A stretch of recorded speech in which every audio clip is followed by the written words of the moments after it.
This was Giordano Bruno's argument. Who was that? I never remember. We never talked about Bruno. He had just read Copernicus' book. God-fearing man said, if the sun has planets, maybe these stars in the night sky are just like our sun. And if they are, maybe they have planets. And if they have planets, maybe they have life. Heretical. Oh, they killed him. They killed him. You know what his last words were? Let me guess.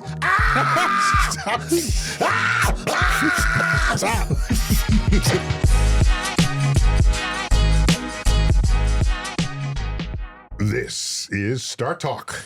Neil deGrasse Tyson, your personal astrophysicist. Chuck, you're the grab bag man. I'm the man with the bag. This is Yusef Kazwini, who says, greetings, Star Talkers. Yusef from Damascus, Syria here. Damascus? That's right. Whoa. That's right. Ancient city, Damascus. I found your podcast recently and I joined the club. Oh. Welcome aboard, my friend. Here's my question. You often mention photons travel at the speed of light at all times. Yep. Working as an optics engineer and dealing with TIRF microscopes, I wonder how evanescent waves during total internal reflection, TIR, is thought of from a particle physics perspective. Are the photons moving at the speed of light, but somehow without propagating? Or the photons don't exist at all? But then, what is interacting with the sample on my microscope? Thank you. I love your work. P.S. Chuck, you surely deserve an honorary PhD by now, my brother. Oh, look at that. My brother. My brother. Optics is a huge field. Yes. That does very important work on a lot of frontiers. Okay. Optics is, what do you do with electromagnetic waves? Mm-hmm. Do you bend them? Do you reflect them? Do you trap them? Do you heat? What do you do with them? Mm-hmm. An entire branch of physics and engineering addresses those questions. So I don't know how specific the example is that he's giving and how that would lend itself to my explanation. Okay. So what I will otherwise say is the speed of light is not just a good idea. It's not just a good idea. It's the law. It's the law. Thank you. That's a dated reference to 55 miles an hour speed limit when we wimped out and said we're not going to go fast anymore. Right. So that doesn't mean light always travels at that speed. Exactly. It means it will never travel faster than that speed. Right, because you can slow it down. So let's see how you do that. Okay, it turns out you sort of can slow it down. Right, I got you. So the medium itself can slow the travel. Yes, however. Medium. But the way it slows it down is fascinating. Interesting. Okay. Okay. So I'm a beam of light. Just going on about my business. Going about my business. Look at me traveling at the speed of light. Nothing can be faster. Nothing can be faster. Then you hit the air or you hit a piece of glass or a piece of water. This is for visible light going through what we would say are transparent object. Right. Okay. If you're transparent, it means the light stays coherent as it goes through. Okay. So that the waveform maintains its structure. If it does not maintain its structure, light can still get through, but we would not call it transparent. Right. Yes. You know the word we have for that? Translucent? Translucent. Yes. And lucent means light in Latin. Latin, yeah. Loose is light. Loose. So the light comes up to the boundary. Mm-hmm. Some light will get reflected. Yes. And optics people know and understand that. Okay? That happened no matter, you can't do anything about that. You can try to minimize it by having what are called these coatings that will delete any attempt for the light to reflect back. Right? Yeah. And you know, it's fun the way they do that. You have a coating that's half the wavelength of the light that you're using. So then the light goes through, and by the time it wants to reflect back, the light that's coming in is out of phase with it. Oh, so it creates a disruption. And it flattens the light. Look at that. I never knew that. Isn't that brilliant? God, people are smart. Yeah, so a coated lens prevents the reflections off of surfaces. Interesting. Okay, and cameras, especially zoom lenses and other big industrial cameras, Right. they have many, many lenses in them. Yes, they do. You can't have light reflecting off of shiny surfaces at every time there's a surface. Yeah. Okay? You just end up with a blob at the Just a end. blob at the end, and all the light was be scattered everywhere. You got nothing. Right, Okay. right.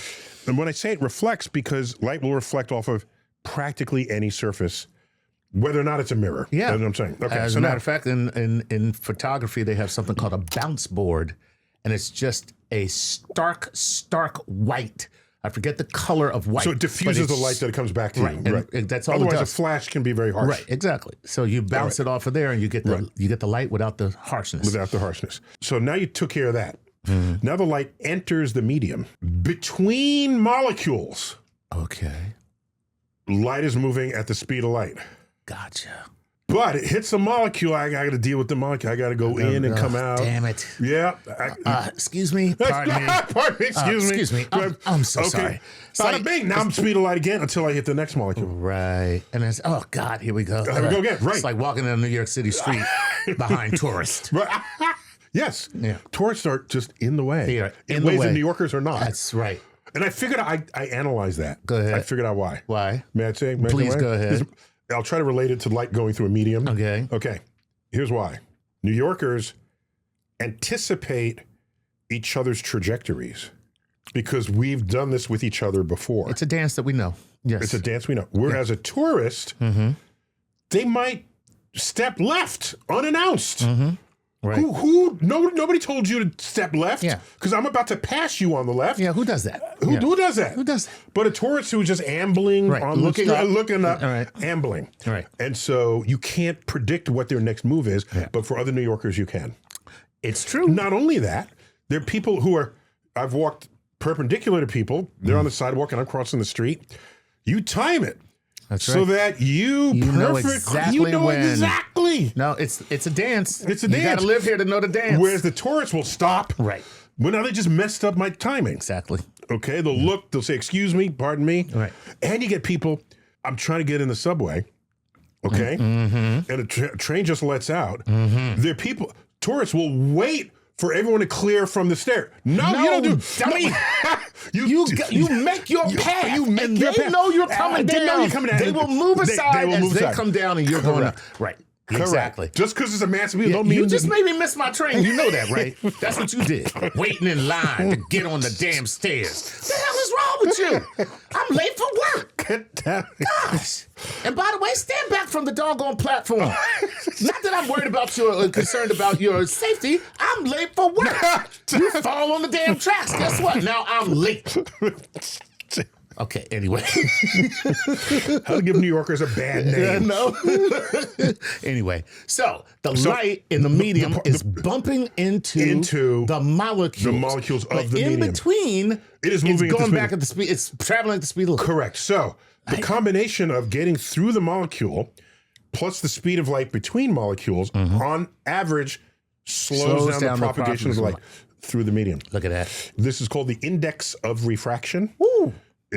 It's a beautiful mathematical construct. I love it. The index of refraction. Yeah. Ooh.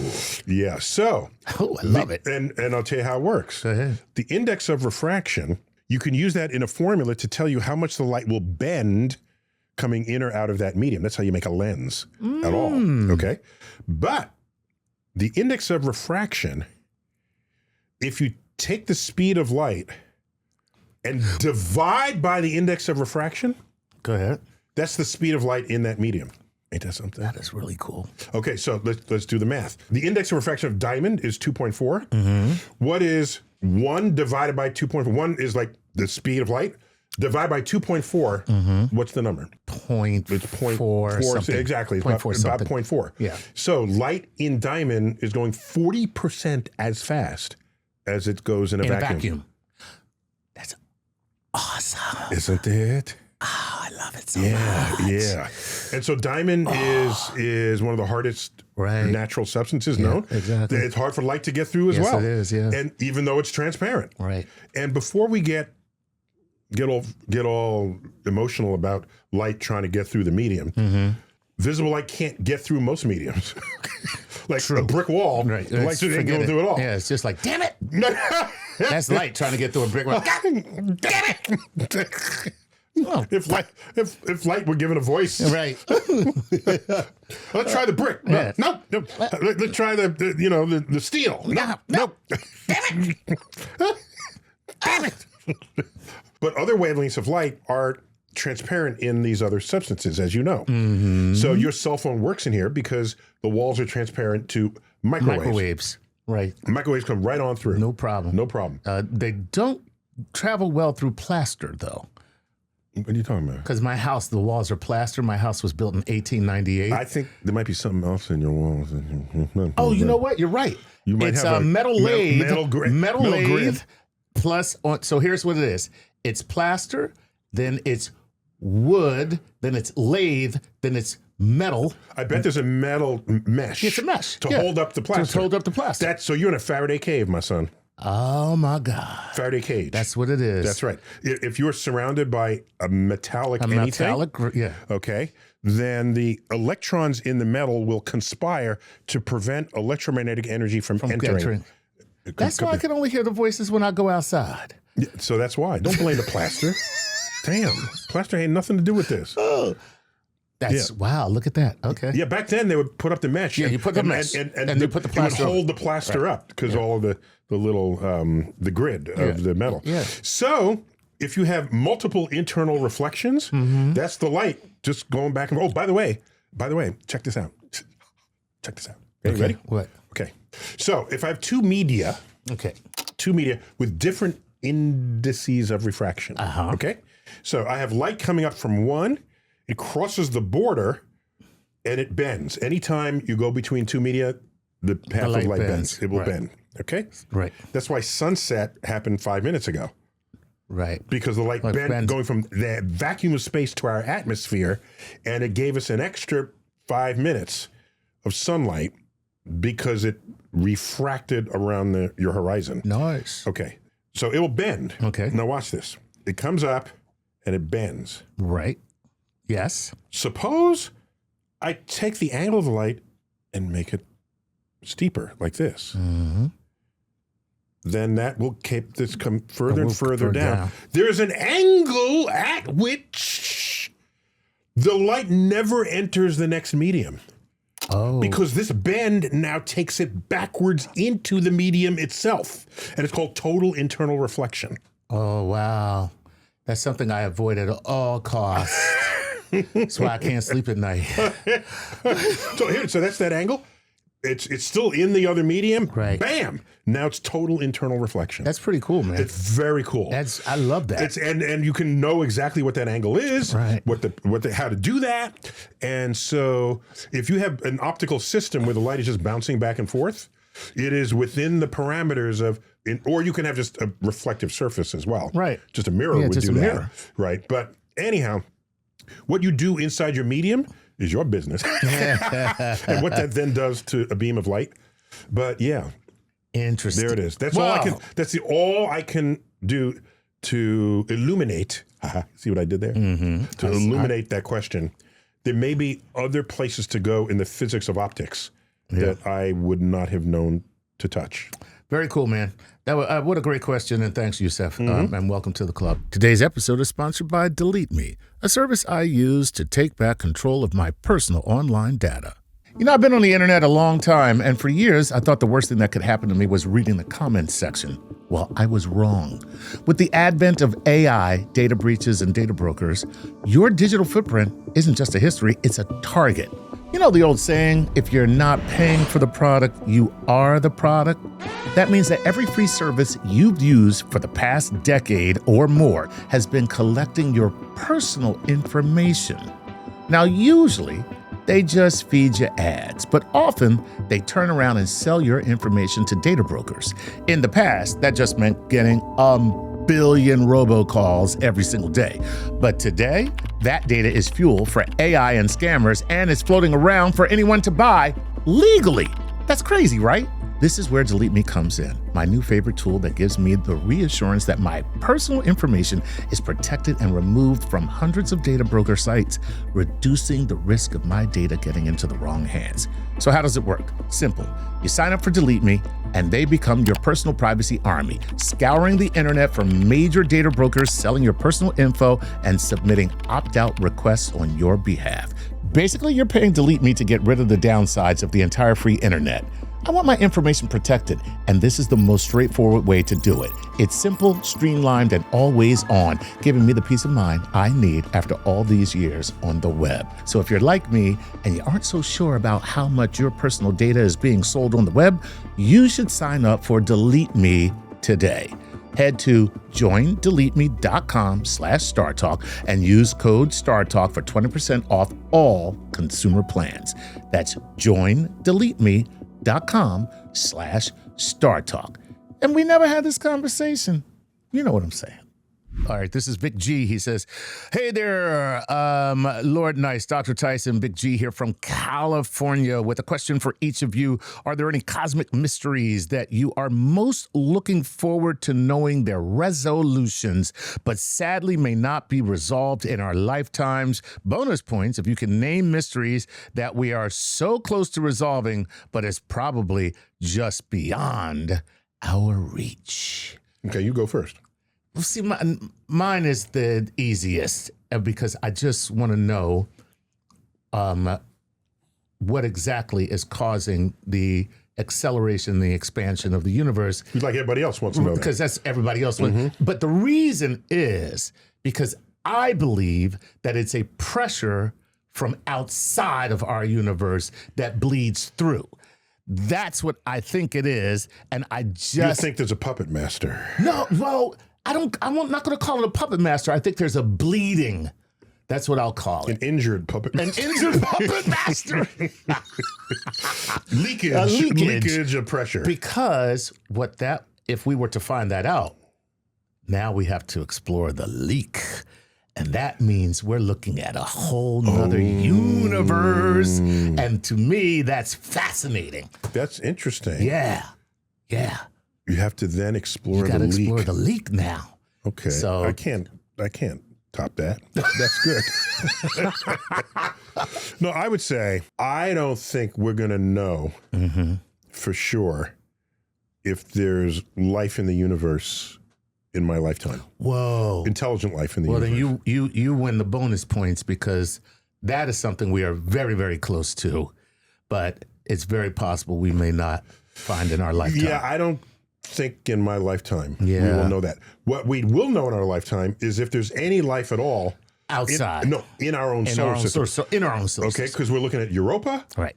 We did a whole episode. Enceladus. We went to JPL, right? Jet Propulsion Labs. That's right. NASA in Pasadena. That's right. Talked to the Europa Clipper people. That's right. Talking about what are they going to do, what are they going to measure it, what's beneath the ice. So we will know whether or not there has ever been or is currently life in our solar system other than on Earth. Yes. I think that will happen. But it would be sad if there is no life other than life on Earth. You know what has been said? Mm-hmm. How profound it would be if we discovered intelligent life in the universe, but how more profound it would be if we discovered that we're alone. Listen, the second one is far scarier. It's a little scarier, than the isn't first, because that means you kind of want neighbors, don't you? All of this was a mistake. No, it would feed many religious thinking that the whole universe is just for us. That's okay. What kind of face was that?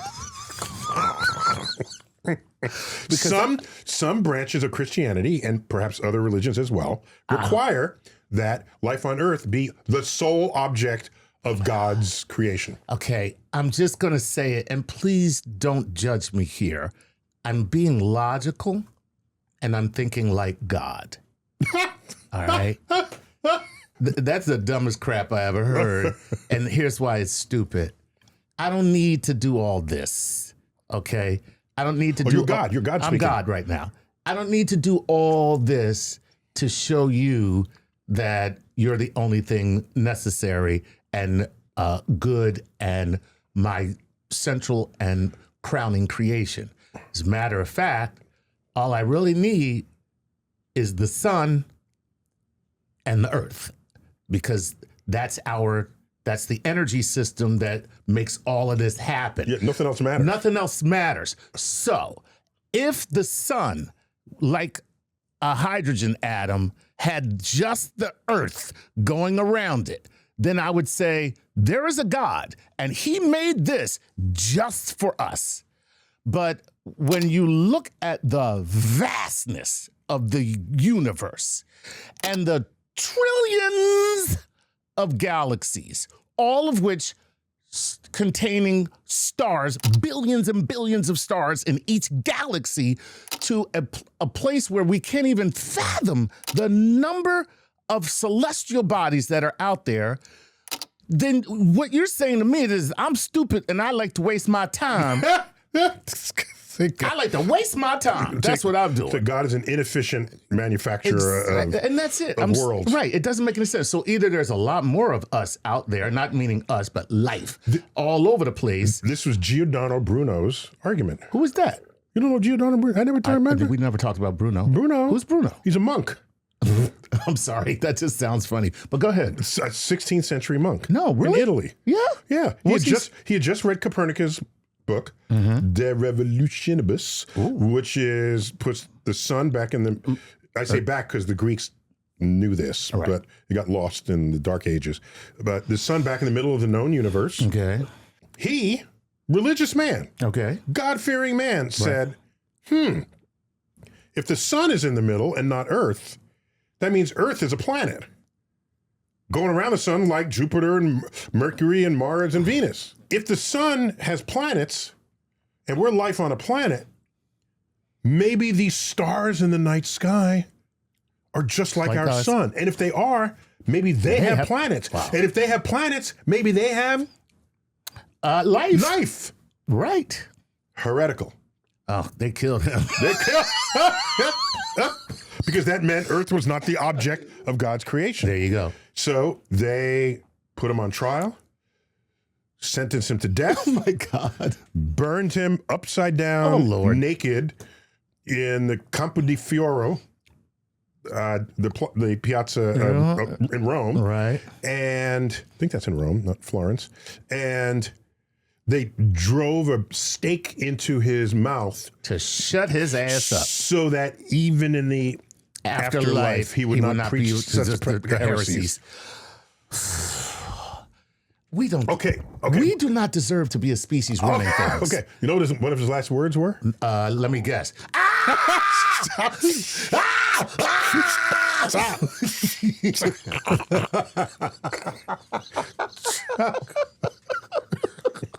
Okay, before that. Okay. What was his last word? He says, he had a few good last words. My favorite among them was, your God is too small. Yes. Ooh. Way to go out. Way to go out. Way to go out, man. Your God is too small. Too small. Your God of just earth and the sun? Yes. Yeah. So anyhow. Oh my God. Okay. First of all, I'm got to read up on this guy. Bruno is his name, huh? Giordano Bruno. Cool name too. So check this out. Some people know my background, but one of my last words before I left my other life, my religious life, was over this whole idea of homosexuality. I never understood it. I still don't understand it, like why people have a problem with it and why would God have a problem with it. I couldn't get around it as I'm studying to become, a minister.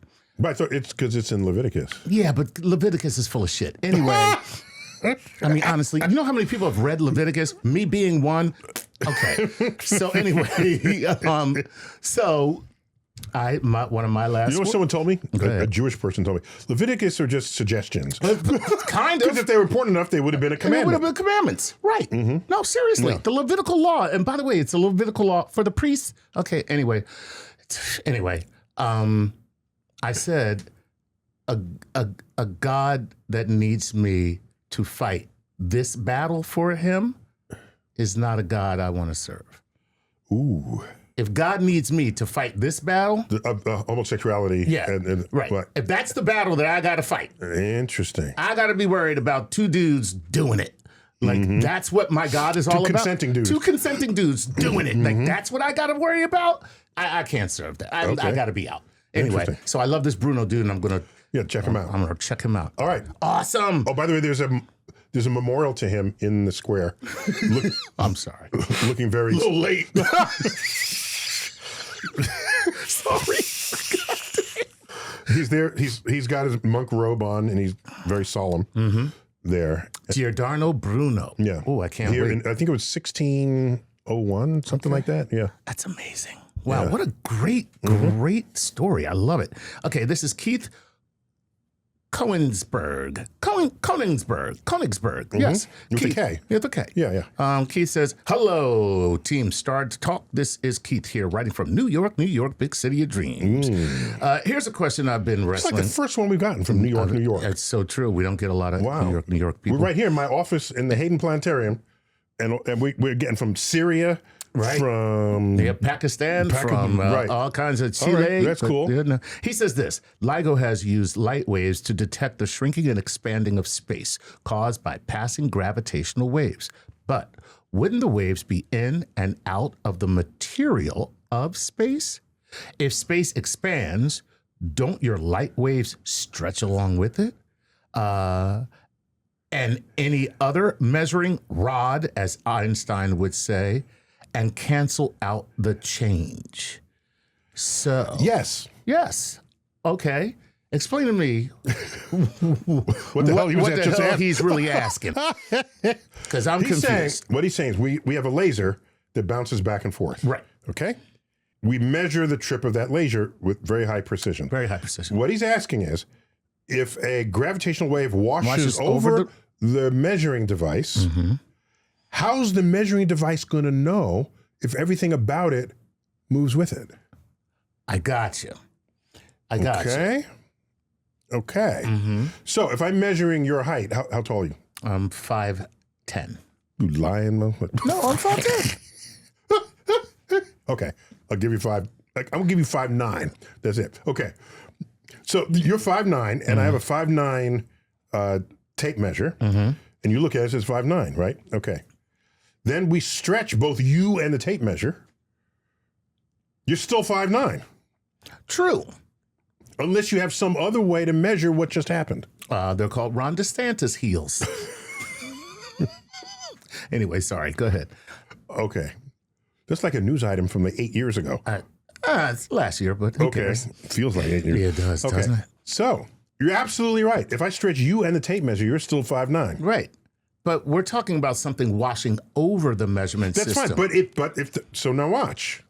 It's because of that fact that LIGO, Laser Interferometer Gravitational Wave Observatory, has two lasers at right angles to each other. Oh. So if one of them stretched, moving that way, it's not stretching the other one. Way. And it's those two path lengths that we compare with each other. Gotcha. That's how we know. If a gravitational wave washed over us. So we got smart people designing this. That, first of all, is a brilliant question. And secondly, those people, they deserve the money. What money? Whatever money we gave them to make LIGO. The funding. Yeah. Yeah. Whatever the funding was, they National deserved Science it. Foundation. Yeah, they deserve that. Because that, first of all, what a simple little answer to what could be, altered results. Right. Interesting. I love it. So 1915, right? Albert Einstein puts forth the general theory of relativity. Okay. A year later, he uses the general theory of relativity to predict the existence of gravitational waves. Right. But he doesn't think we'll ever detect them. Of course. Because the energy level's so low. And how would you detect them? It's 1916, for goodness sake. Okay. That same year, he publishes a paper on the stimulated emission of radiation, which is the foundation for the laser. Right. 100 years later, in 2016, or was it 2015? 99 or 100 years later, right. we discover gravitational waves using lasers. Damn. Bro, Einstein was gangster. Gangster. He was gangster. Gangster. Okay? Gangster. That's like a chicken laying an egg so you can discover an egg. Okay. You made it way less profound than it started out. Normally, you would digest it into something more profound. I know, and poetic. But that was worse in all counts. It probably is, yeah. Go ahead. That's Einstein. He was gangster. Gangster. Oh, yeah, that's dope. All okay, right. that's really, God, if you don't love science. Don't get angry with people. If this does not make you love science, I swear. I'm going to go kick your ass. You know what? You should get a dumbass poker. Bang, right up. That's what a big poker that's brands. Anyway, God help me. So good. That is so good. Unbelievable. Okay. Scott Jarbo says this.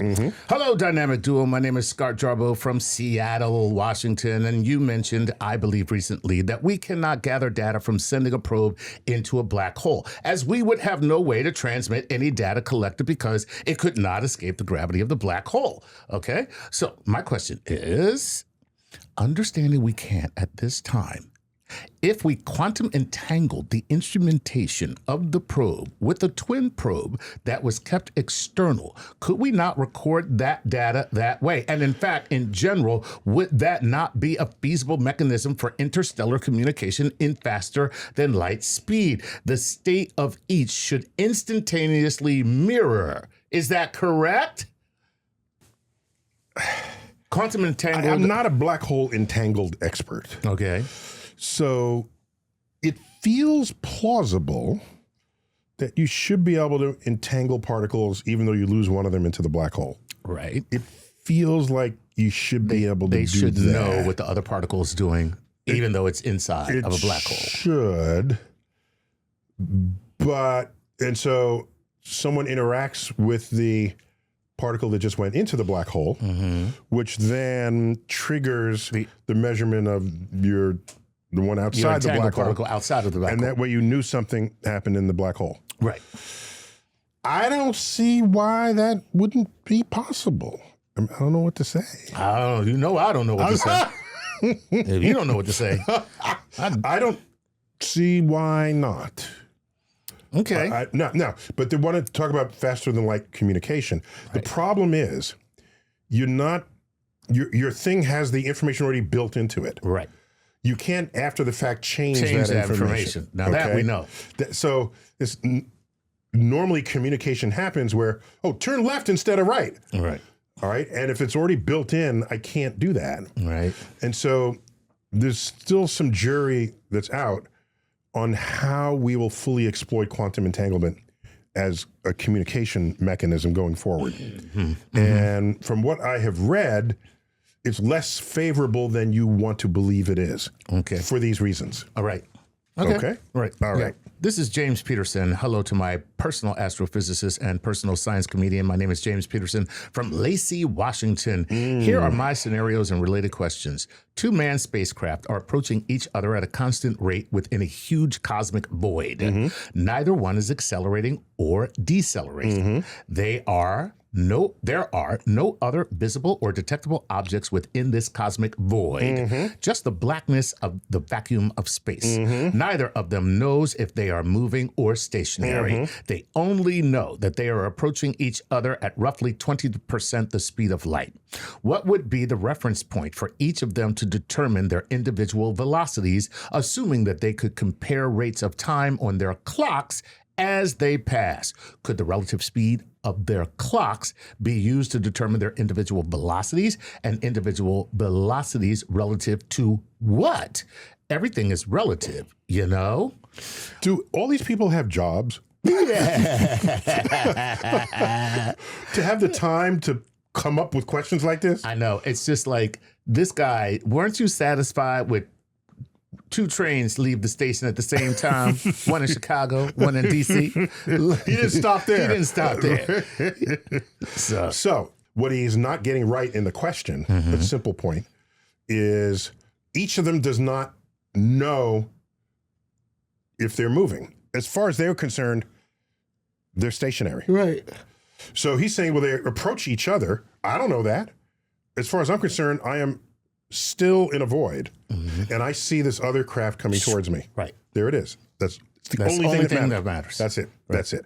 And so I will measure how fast he's moving. Right. There'll be time dilation relative to me as a function of how fast it's going. It's not more complicated than that. That's it. We don't have to do a double calculation. Nothing. Or anything. And we will each measure exactly the same thing about each other. Right.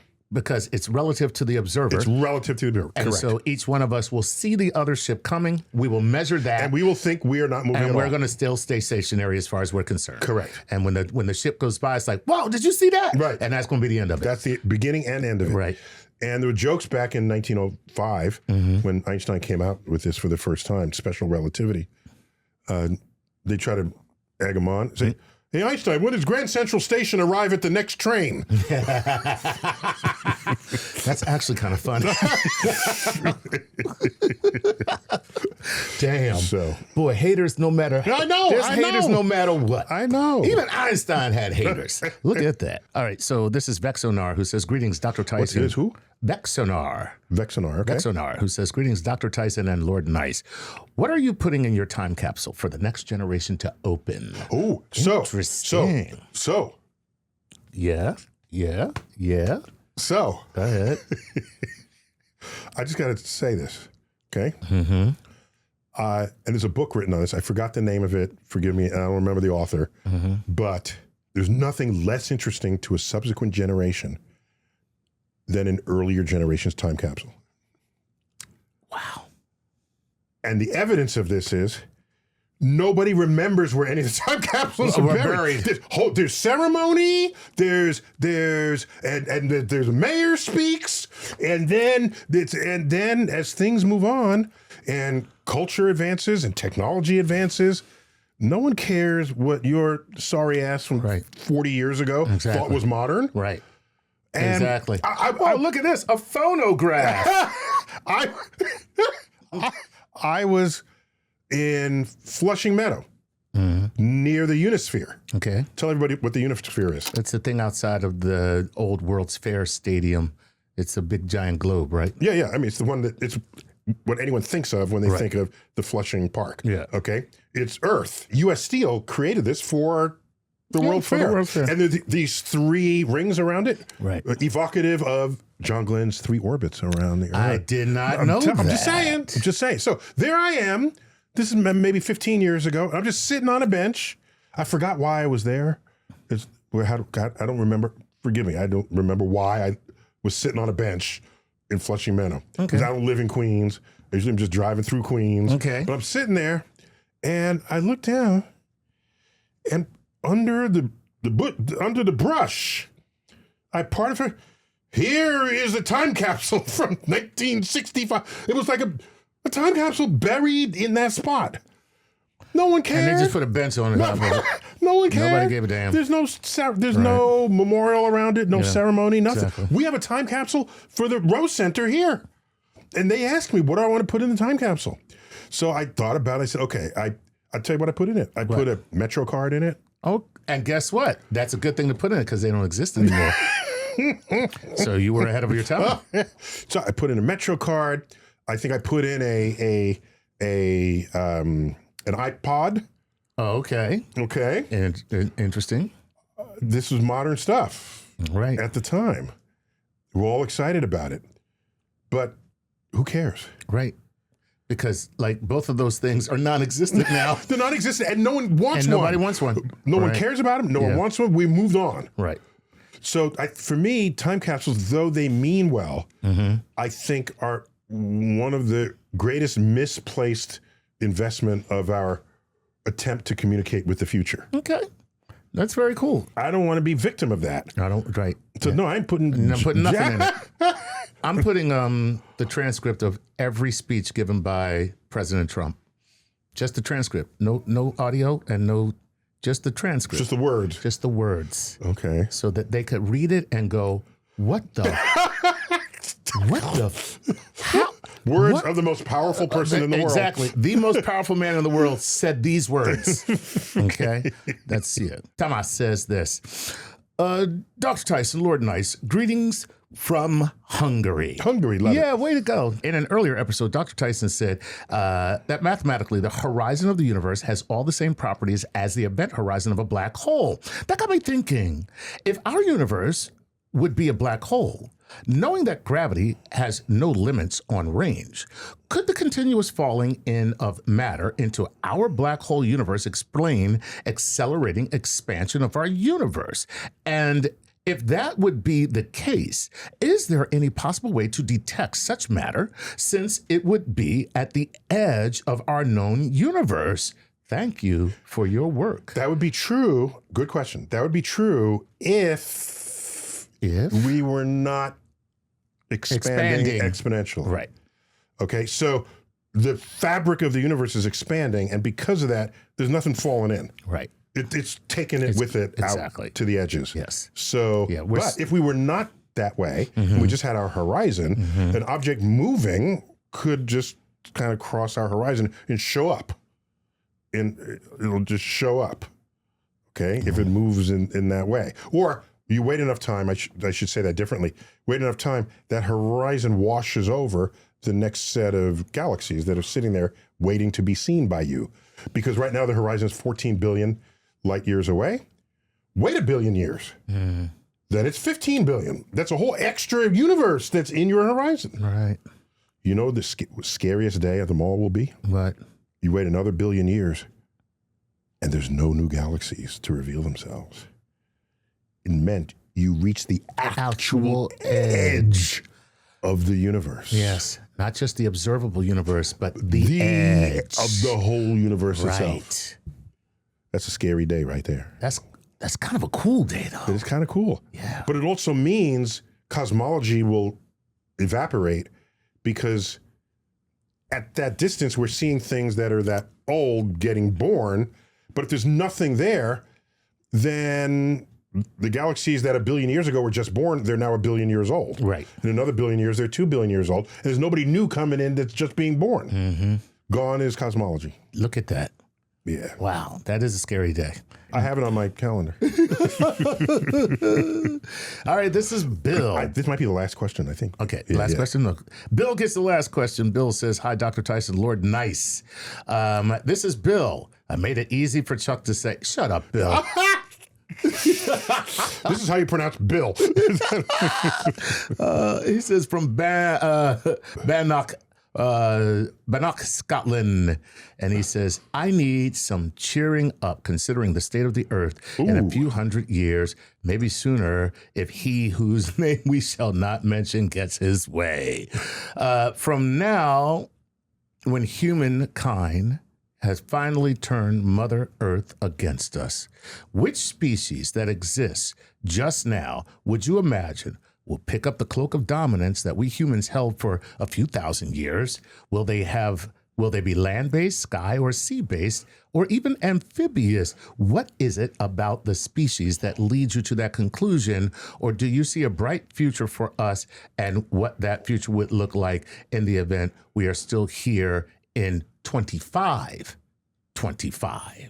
Ooh. A question that is, I'll say, laced with hope, but yet very dark, very dark and daunting. Yes, it's both hopeful and darkful. Yes. So I have some important replies to that. Go ahead. So first, there's a book written, forgive me, I don't remember the author. It's called After Man.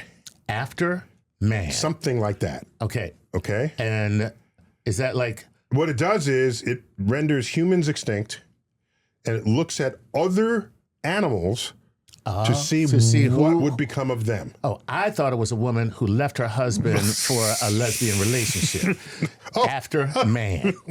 I am so much happier, I can't tell you how much better it is with no man. Which, by the way, seems to be the consensus, by the way. Apparently. Yeah. Right. Anyway. So After Man. And so I looked it over. I didn't read every word, but it's highly illustrated. It's intriguing. It is. Okay. To think about. Okay. Now, Because who would have bet on us? Consider, what's the largest animal there ever was? From what I understand, it is the blue whale. And it is alive today. It's alive today. And what kind of animal is it? It is a mammal. Mammal. Yes. Okay. Do you know the size of the smallest mammal? I don't, but I think it's pretty small. It can fit inside of it like a teacup. Yeah. It's like this big. Yeah. I think it's a marsupial. Yeah, it's like a little shrew or Marsupials something are mammals, like that. I think. Marsupials are mammals. Yeah. It's some little thing. Yeah. Okay, this big and the whale. So mammals have the capacity to not only occupy practically any size range, but practically any place on Earth, they can figure out how to live there. And we are on every place on Earth. Basically. We're even Well, so are bacteria, but yeah. but in terms of animals, We're a different kind of bacteria. We're more like a virus. No, I'm talking human beings. so unlike reptiles and other cold-blooded creatures, they can't exist Right. in cold climates. Right? Because they would just freeze and die. But we maintain our body temperature no matter where we are. All right. The reason why I'm saying this is this book said, if that's the case, what's limiting the size of rats? I don't know. I'm going to tell you. You ready? Go ahead. I could be wrong, but just put it out there. Cats? The size of, not New York rats. Yeah. Okay. The size of the hole they will run into so that you don't harm them. Really? Okay? Just think about that. Yeah. Go look in the subway. You see rats? Yeah. They'll crawl, and there's a hole they go into. There always is. There always is. No matter what rat you're talking about. There always is. Right. There's a hole. Yeah. Okay. If humans aren't here, they don't need the hole. Oof. Which is why you get some, they're not rats, but they are part of rodentia in certain parts of the world where they're as big as like a capybara. small horse. Like a capybara. The biggest rodent is right. I don't small horse. So, rodents, which are one of the most successful branches in the tree of life, Yeah. for how many they are and how many species there are, okay? How many species are there in the branch called Homo? I don't know. Not one. It's Homo sapiens. Homo sapiens. We're the only ones left. Correct. Because when you say how many species, I was trying to think we're of the only ones left. Denisovians that and makes us Homo erectus quite fragile on the tree of life. Yeah. Rodents, so many of them. so many of them. Okay, so this book foresees that basically rodents take over and they become huge, like people-sized. Oh, Like rats that are people-sized. that's scary. And there's nothing And nothing to stop them. nothing to stop them. Nothing to stop them. You dirty rat. And it talks about the aquatic creatures. Right. What is it? The penguin gets really large or something. Right. So when you take away a predator, there's no longer a limit on the size of what it is. Okay. So Earth after humans, I picture a natural history museum. With a bunch of giant rats walking through. Looking at us. I know. And it's, Mommy, Daddy, what's that? And there's like human skeletons there. And say, Oh, those were called dumbasses. They used to run the earth at one point, sweetie. And then I was talking about the dinosaurs. They ruled the earth. Yeah. So these dumbasses, what they like to do was burn stuff. Dig it out of the ground and burn it, sweetie. And they would burn it and it would release something called carbon into the atmosphere. And then they all died and now we run And then they kill each other for any reason at all. And they also like to kill each other. You know? So that's the future of Earth. Because Earth and other life forms are going to survive us. Right. For sure. Right. Exactly. Okay? All right. So don't do this all stuff about this green movement. Save Earth? No. Earth's going to be fine. Save your ass. That's what you need to do. Earth going to be fine. Save your ass. That makes a lesser poster in a march. Exactly. Save your ass. Save your ass. Okay. All right. But in terms of hope? In terms of hope. Here's the hope. Our boy here is from Scotland. That's right. I gave a public talk a few nights ago. Someone asked me what was my favorite song ever. Really? And you know what I told them? What? Amazing Grace. Okay. I think that's the song of the millennium. Amazing Grace. It's a beautiful song. It's a beautiful song. And you know how it's most beautifulest? Okay. No. In bagpipes. Okay. I'm not a fan of bagpipes. you would be if you heard it and play Amazing Grace. You know, That's all I'm saying. okay. And bagpipes, that's a Scottish thing. It really is. So what I'm saying is, when life and the world gets us down, we should hear a chorus of bagpipes performing Amazing Grace. How sweet the sound. Let's save Let's the save the wretch like me. Because we're all wretches and we need saving.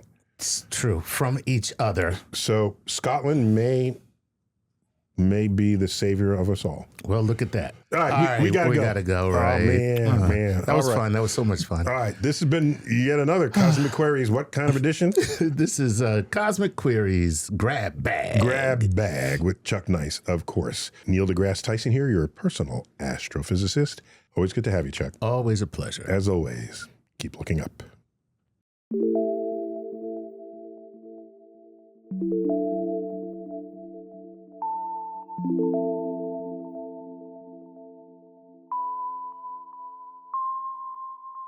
you